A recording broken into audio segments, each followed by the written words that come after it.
by what they've read and seen since, describing essentially what they remember. Yeah. It's just a nice part of the world. It really is. Yeah. Everybody's so helpful. Hang on now. Let's see how our Tinker Toys are all put together here. Have we got any kind of an audio level? Yeah, if you just want to give me a little bit of... Glenn, would you just say a couple things? Okay, first of all, the phone was ringing, right? Okay, the way I became involved in this was started out in the early afternoon, around probably 1:30 in the afternoon, and I received a telephone call from the mortuary officer out at the Walker Air Force Base, Army Airfield Base, and he was inquiring about what would be the smallest possible casket that we could get that would be hermetically sealed. And at that time, I know that we had used like the 4 feet and caskets. We had used those before, but I thought they also made them in a 3/6. So, he wanted to know if we had any in stock, and I said no, but if I can make a call to Amarillo, I can have him in, by 7 o'clock the next morning on a truck. So he said, I'll get back to you. And that was the first contact that I had with the base. And then what? Then he called back, probably 45 minutes or so later. And he said, I need to ask you some more questions. He said, in case something like this should happen, he said, we need to know what the preparation, what your preparations are for the bodies that had been laying out in the elements, And he said, we need to know also what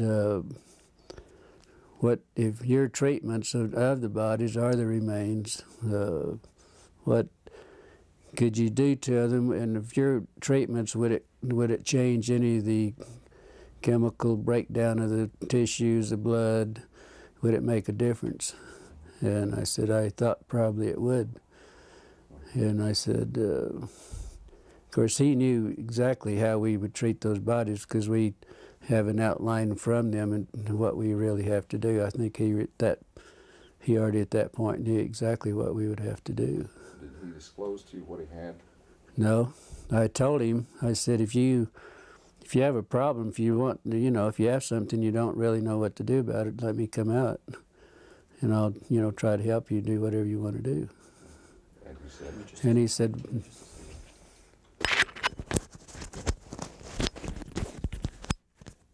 okay.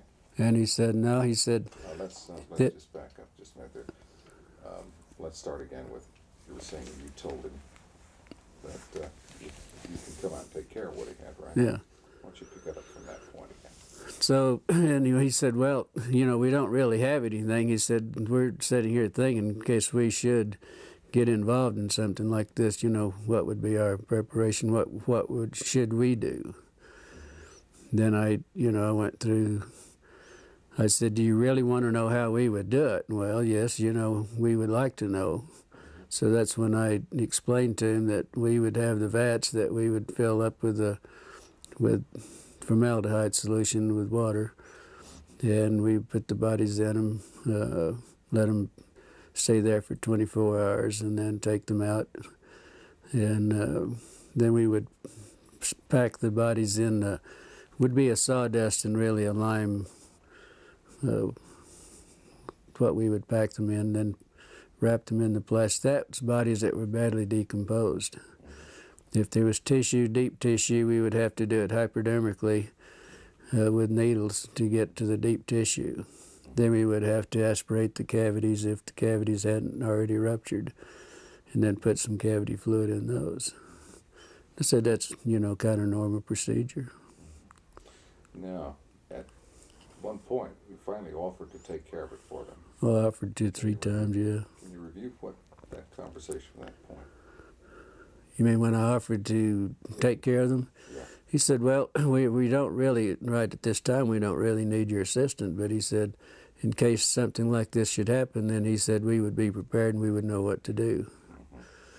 Then we got back onto the subject of maybe not damaging any of the chemicals, compounds or anything with the bodies, or tissues, whatever, because and they wanted, how would you pick bodies up like that, and what would you do not to contaminate any of it? Didn't this begin to seem a little strange to you at that point? Well, I thought maybe what happened, they might have had a VIP or some officer and something that happened. Maybe they didn't wanted to keep it quiet, and they probably wanted to do it themselves, not be involved with the civilian businesses or anything. So, after these conversations, you were curious, and you went on out to the base, as I understand it. Can you review that? Well, I didn't go out to the base. Yeah, I was curious, but I didn't go out to the base, and probably a couple hours later, then I'd got an emergency call. There was an airman that was injured in an accident. And I took the airman to the base. He rode in the ambulance with me, and I took him out to the emergency room, and that's the way I became really involved out the base. I didn't go out just because I was curious. Give me the sequence from the time you picked up the airman and just describe to me. Well, when I got the call, I left the funeral home, and the ambulance went to the scene of the accident, picked the airman up. I did not place him on a stretcher because he had a head injury in the nose. I think his nose was fractured. So I did some minor first aid, and then he sat in the front seat with me all the way to the base. When we got to the base, then he walked into the emergency room. I didn't have to take him in. They didn't bring out a gurney or anything. He just walked in on his own. Then I never did see him after that. Then I had this friend that I wanted to talk to and see. This is a lieutenant nurse that I knew quite well, that had only been there only been commissioned and been out to sign. This was her first assignment to the air base. And I wanted to talk to her, and so I was going down the hall, and first thing, the lieutenant that I wanted to see was coming out of one room, going across the hall to the other, and she noticed it was me. She said, "How did you get in here, and what are you doing in here?" And she said, "You better get out in a hurry." She said, "You're going to get in a lot of trouble." She said, "Would you please leave and get out of here in a hurry?" And then I turned around, and she went on into the other room. Then in about the time I turned around, there was another officer said, "Hey, wait a minute." And I said, "Looks like you had a crash." He said, "I see there's some, in the ambulances out there, I see a lot of wreckage." And I said, "Where was the crash?" And he said, "There wasn't any crash." And he said, "Just wait a minute." And then he said, "Wait a minute." And I, stood there for a minute. And he turned around, and evidently he must have waited for somebody else to come out, because there was another officer coming out. He said, "This man says there was a crash out at the base." He said he wanted to know he was inquiring about our crash. And this was when I encountered, he was a red-headed officer, and very nasty, very rough. He said, "You did not see any crash. There was not any crash." And he said, "You get the hell out of here, and you didn't see anything, and you don't talk to anybody." He said, "You're going to get in a hell of a lot of trouble." And I said, "Look, I'm a civilian. There isn't a damn thing you can do to me about it." He said, "No, but somebody might be picking your bones out of the sand." That's when he made the remark there. Then there was a black sergeant that was standing beside him, and he said, "Yeah, but he would make better dog food for our dogs." Of course, I didn't understand that, but my father happened to be an old trapper and for a hobby and everything. And I said, "My father uses guys like you for bait in these coyote traps." And then there was two MPs that joined me right on, took me outside, and each holding me by my elbows, and they escorted me out back to the ambulance and followed me all the way back to the funeral home. Now, as you were entering the hospital, you saw something in 3 trucks. Yeah, because usually where I parked, there was 3 field ambulances parked in the area where I usually park where we back up to the ramps. So I just pulled up to the side in front of those and parked out in the front, and the airman and I got out and walked in. So when I got up, went up the steps and up the ramp, and I was walking, going into the emergency room, I noticed that the doors were open, but what was odd about it, there was an MP standing beside each one of the vehicles in the back, just standing there. And the doors were open. Naturally, I was curious, and I just happened to look in. That's when I saw some debris that looked like parts of a plane or something that they hadn't had a crash. Because I've seen them do this a lot of times, bring in pieces and the old ambulances in. Can you describe the debris? Yeah, I noticed in 2 of the ambulances there was some debris that was probably 2.5 to 3 feet, long and probably high, that was propped up on the side of the ambulance there. They were kind of in the shape of maybe like a half a canoe. They were like the front part of a canoe. And, it looked like it might be aluminum, but it looked more like the metal looked more like stainless steel that had been heated. It was blue, kind of a bluish tint to it. But what was odd about it, it looked like around the curved part in the front of the canoe, there was some designs or something. It kind of reminded me of maybe some Egyptian signs or whatever. And it was probably about 3 inches in high, and probably the length of what the wreckage I saw, it looked like it was the length. And the same thing was in the other ambulance too. I mean, I saw practically the same thing. The pieces that were practically the same size, and the insignias looked like whatever that might be was part of the wreckage. How did your friend feel about what she saw? Well, I didn't know really until the next day. And I called out. I kept trying to get a hold of her because naturally I was curious and I wanted to know what was going on. And so I called out the next day, and then probably around 11:30, she said, "I know you've been trying to get a hold of me, but I haven't been available." And she said, "Why don't you meet me at the officers club? If you have time, meet at the officers club, and we'll have lunch. And I want to talk to you." And the funeral home we had at that time, we had some of the businesses there had an associate membership to the officers club, and our funeral home had that membership, and also had a card to identify myself and what business that I was, associated with. So I had no problem. One time I'd go to base, all I had to do, a lot of times if it was in the evening, I'd have to stop and sign a visitor's and get a visitor's pass and then turn it in when I left. But it was no problem going out there. So I went on out and met her. Beg your pardon? Tell me about lunch.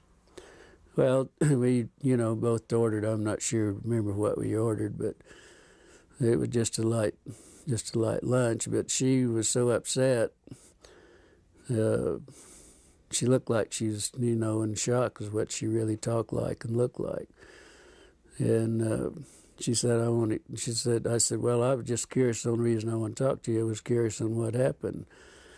And she said, well, you won't believe it. And she says, I don't believe it either. But she said, I got in a lot of trouble on this thing. I'm not real sure about this. But she said, then she pulled out of a little purse or little pocketbook, whatever she had there.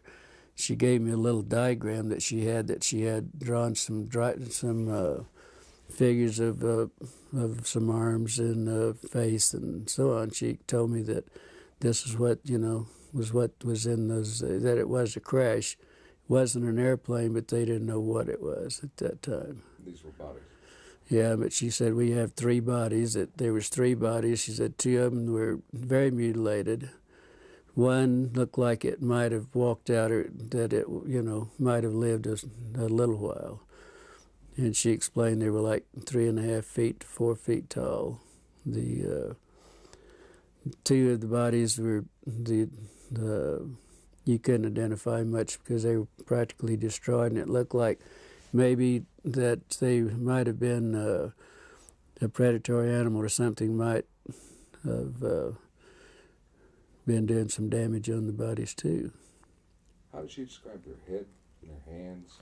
Well, she said the head, and then the little drawings that I had, the way she explained it and the way she drew it, that the heads were somewhat larger than a human heads. The hands were long, no thumbs. It was just the long, very delicate fingers at the end of on the underside at the tip of each fingers was a pad-like, maybe a little pad, but it looked like the skin had maybe little suction, like the little suction cups on those.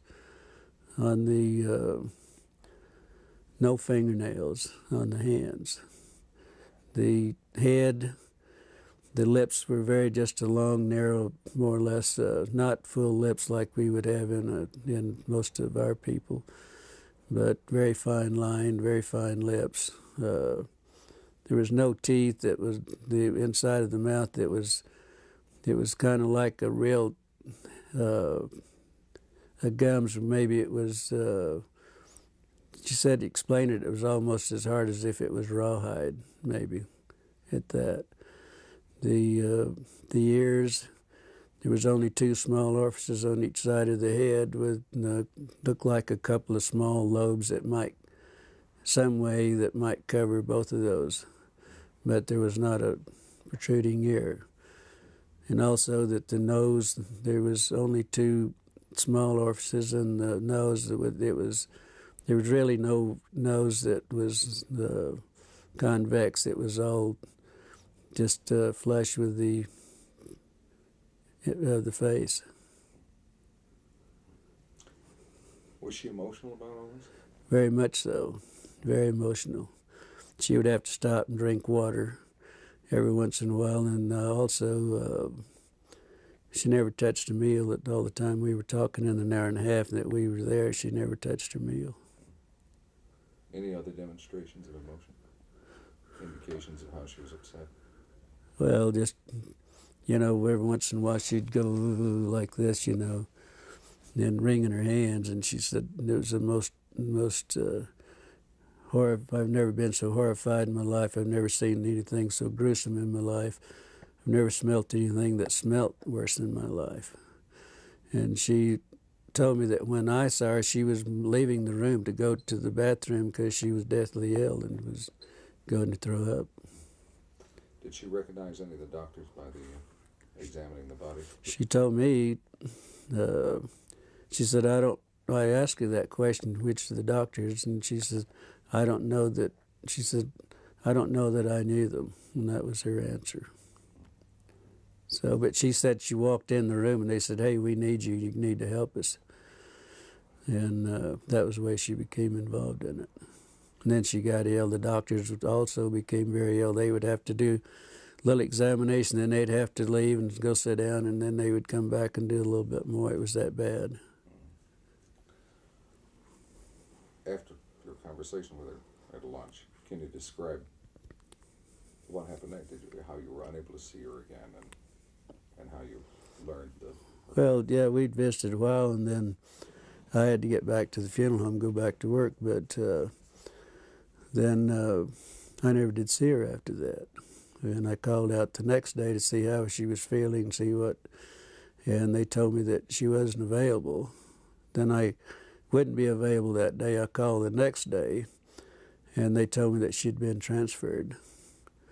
And it was rather odd because she'd only been at the base less than 3 months. That was her on commission less than 3 months, and that was her first assignment. So it was rather odd that she would be transferred out, within 3 months. So later on, you attempted it. I guess you got a letter. Then about 2 weeks, probably 2 weeks, at least 2 weeks. Could have been a little longer, but I know it was at least 2 weeks. I got a letter addressed to me at Glendennis at the Ballard Funeral Home. With she didn't sign. It didn't have any returned address or anything on it. But inside of the letter, it was just a note. She said, I don't have time to write. I will write later. This is my APO number. And that was the extent of it. So then I wrote back to her and asked her more or less how she was feeling and why the sudden transfer, and then I hoped that she wasn't in any trouble. It was just a short note. I really didn't go into a lot of detail or anything. Then probably 3 weeks or probably a month after that, then I got the letter that I had mailed to her. It was returned. It was stamped return, and also it's in red printing it said deceased. And that's the last time I ever heard anything about it. Then, then I went out to the base a few days later, and I was talking to one of the nurses, and I said, whatever happened to the lieutenant? And she said, well, the rumor is that we heard that she was killed with 5 other nurses in a training mission in a plane crash. And that was it. No indication of where? Well, it was in London, England. She said in the note that she sent me that she was in London, stationed in London. And that was it. That's the last time I ever heard. Do you believe that she's dead? No, I don't think so. After all that's happening and after, threatening me and everything, I doubt very seriously that she was. I would hope not. What would you like to say to her if she happened to see this? Well, if she happened to see it, if she feels like if she wants to talk, if she feels like I would like to hear from her, yes. See what's been going on in her life and why she wasn't able to contact me. If she, feels like it.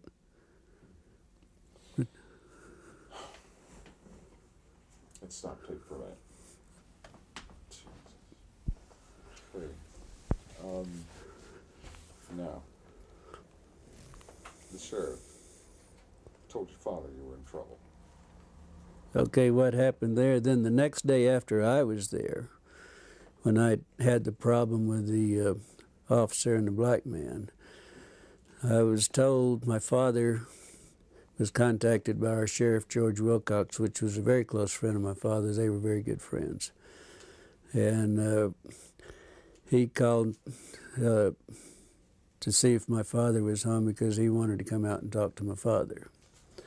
And he did so, and he told my father that there was a black sergeant from the base that came to his office, was inquiring about who my parents were, my mother and my father, if I had any brothers or sisters, and all, wanting to know what my personal family, who they were and where they were.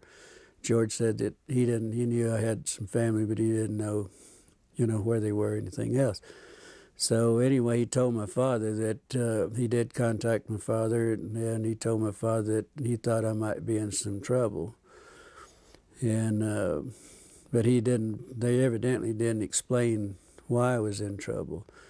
So, first thing my father did was get in his car and come to the funeral home.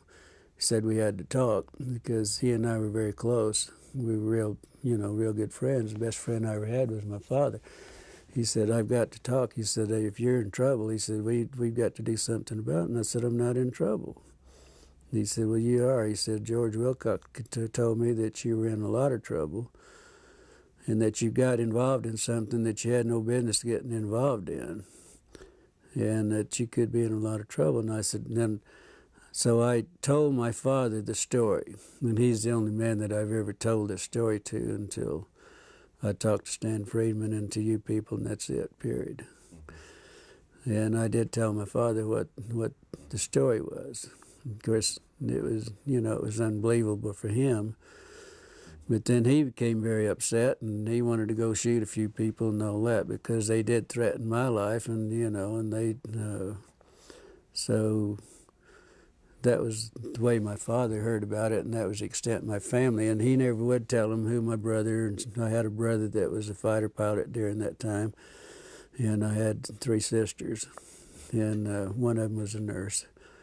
But he would never tell him anything, and so he didn't tell the sheriff or anybody else because the sheriff was supposed to call him back and give him the names and where they were at, and he wouldn't do it.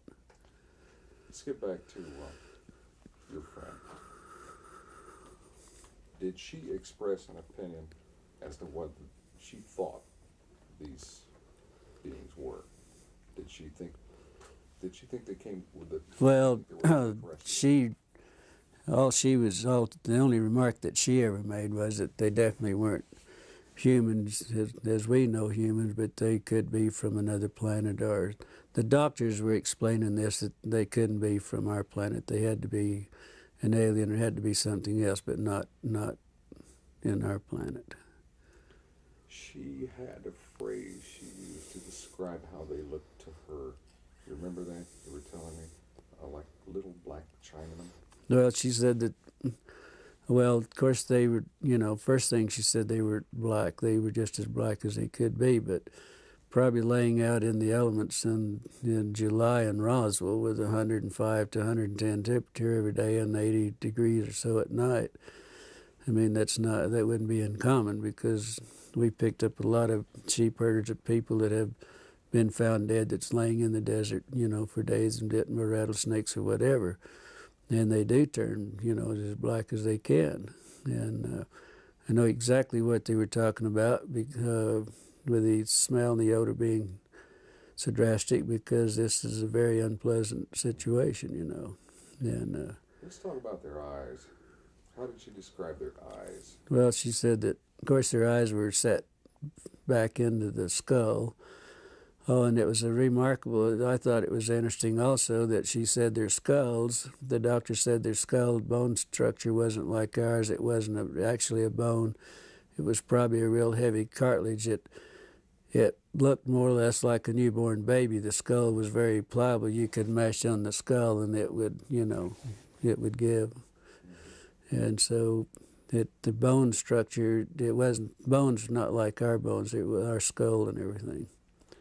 What about the bones in the hands and arms? Said very fine, very delicate. The arm bones, like the radial and the ulnar and in the arm, that was so fine that he doubted if they could lift. She said they doubt if anyone at that size and the arms at that could lift 50 pounds on the earth or anywhere else. They doubted they had that strength. But she said the one that hadn't been mutilated to a great extent, it reminded him of a real small ancient Chinese person, no hair at all, and very, very delicate skin. In fact, he said the skin would look like they could almost see through it, almost transparent. Why don't you give me a paragraph on the ears and the nostrils? Well, the ears, like I think I stated to you, that the ears, there was a couple of small orifices, one on top of the other, with two little lobe flaps, one over the other. They didn't really know if they had any significance, how they worked or what. They didn't go into that. The nose was only a couple of very small orifices, holes right there, just above the lip line. But it had, there wasn't anything covering it. And it was just like two small indentations there, and that was it. Said it was very unusual. Does anyone else, Don, Carol, do you have anything that you think You're we talking should about add? the hands. The hands. Yeah. Describe the hands. The hands, well, there was one hand. There was one hand that evidently wasn't attached to the arm.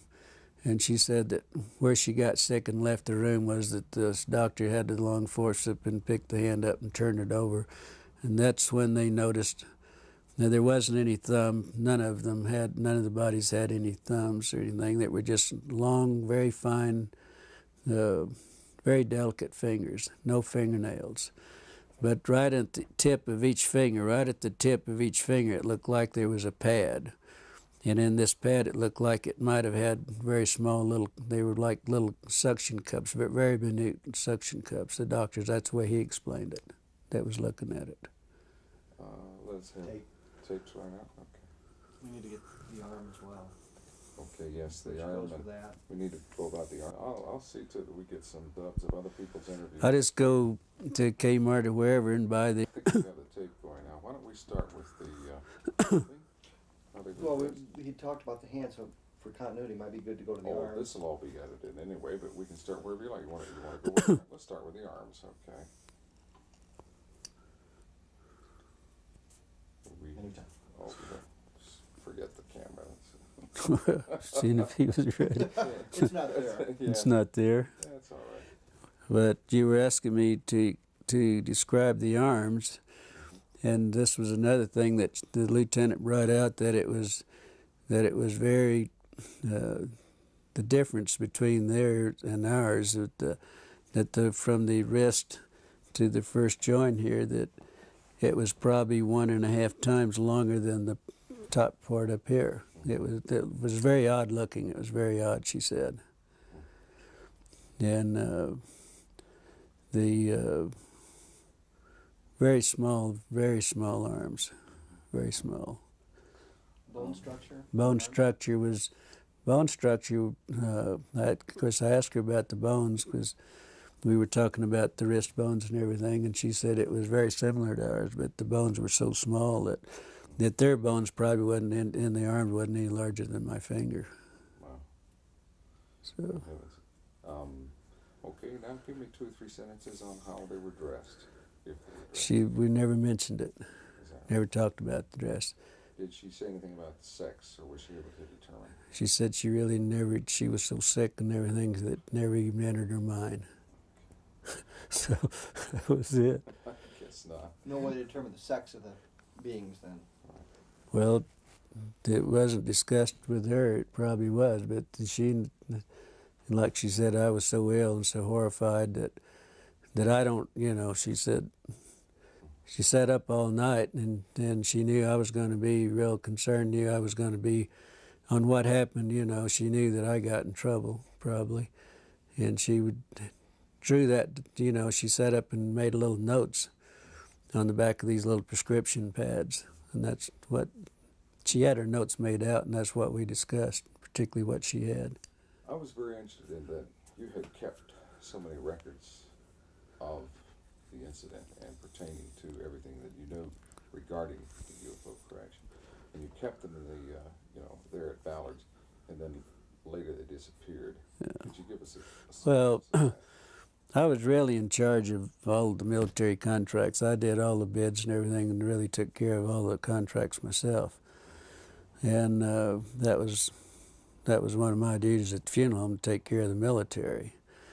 And I had a file on everything that ever happened at Walker Air Base, like Bob Hope and some of the big orchestras, and everybody'd come and have the big parties and everything in the hangars. I attended, but I would also have pictures and everything. I had a personal file that I kept, and I kept everything in this file that pertained that I attended or whatever.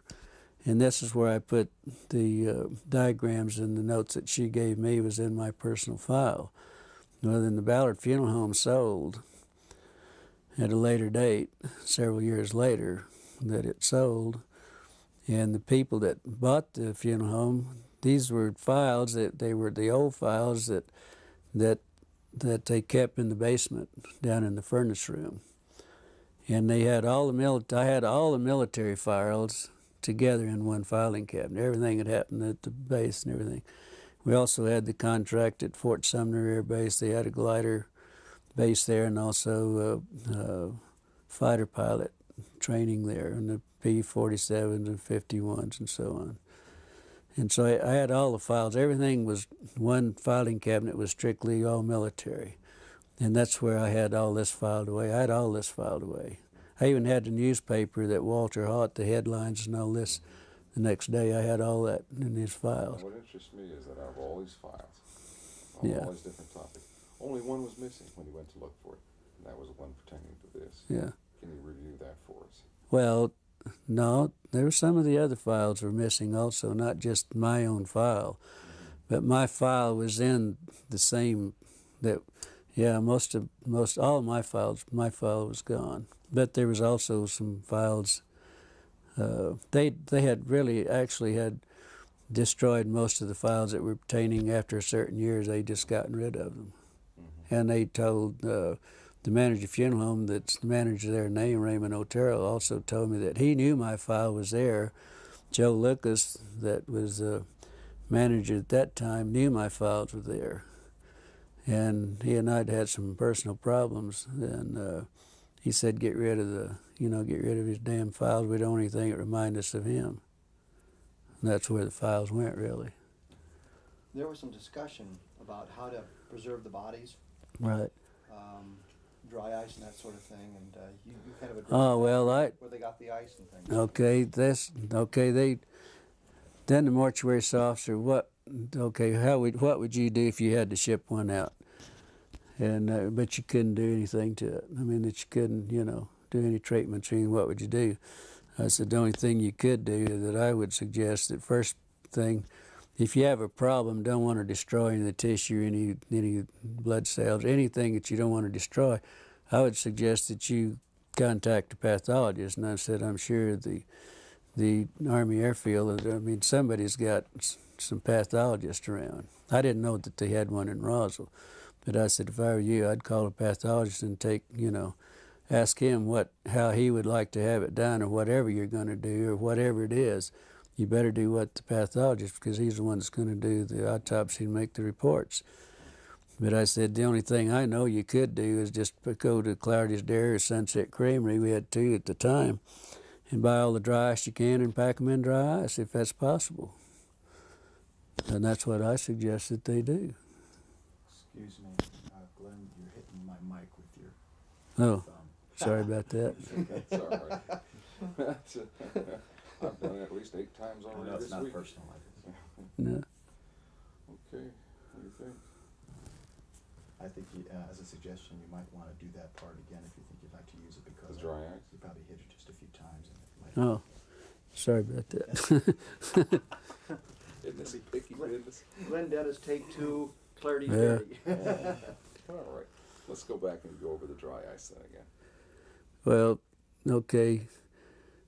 What I suggested that to the mortuary officer, I suggested this to the mortuary officer and we discussed this probably for 20 minutes or better on the telephone.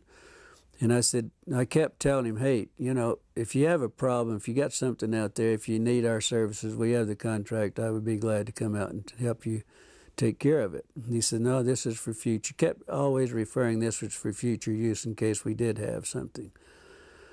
But then I said, well, first thing you better do, you better get a hold of a pathologist. I don't know whether you have one at the base, but I know you probably have the top pathologist, something similar to those words. And I said, that's what I do, and you better let him give you the instructions, and then you better do what he tells you to do, because he's the one that's going to do the autopsy.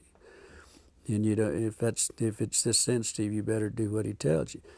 But I said, the only other suggestion I can make, that you go to Clardy's Dairy or you go to Sunset Creamery, buy all the dry ice you can and pack whatever you have, whatever the problem is, you better pack it in dry ice and then do whatever you have to do with it, because that's the only way. They tried to put it in the morgue. Out at the morgue, they had 2 refrigerated body compartments that we used to put them in, and then we would go out and get the bodies from there. But they always brought the airmen to us, but on the dependents and everything, we went out for them. But they weren't cold enough, and it became so offensive. They were afraid they were going to, upset everybody in the hospital. So they later moved them over to a hangar, and that's the last that she knew anything about them too. The lieutenant knew anything about them, but she didn't know how they moved it or anything about it. But they were taken to a hangar because the odor was so offensive they couldn't. That, like they said, it was upsetting everything. That's great. So, Fantastic. Yeah. Did she ever tell you where she thought or where she was told the bodies went from Roswell? I'm sorry. Where the bodies went from Roswell? Did you know where they were shipped out? Did you know where they went? She didn't know. You never, She never told me. She never mentioned any. never suggested them. No suggestion whatsoever. She just said that the last she heard they were in a hangar, and that's all she knows. And we never discussed anything else. I guess if that takes care of everything, would you like to watch it? What is a portion of it, just to get an idea? You don't need to watch the whole. Sure. Yeah. Let's turn it around and watch it. Do you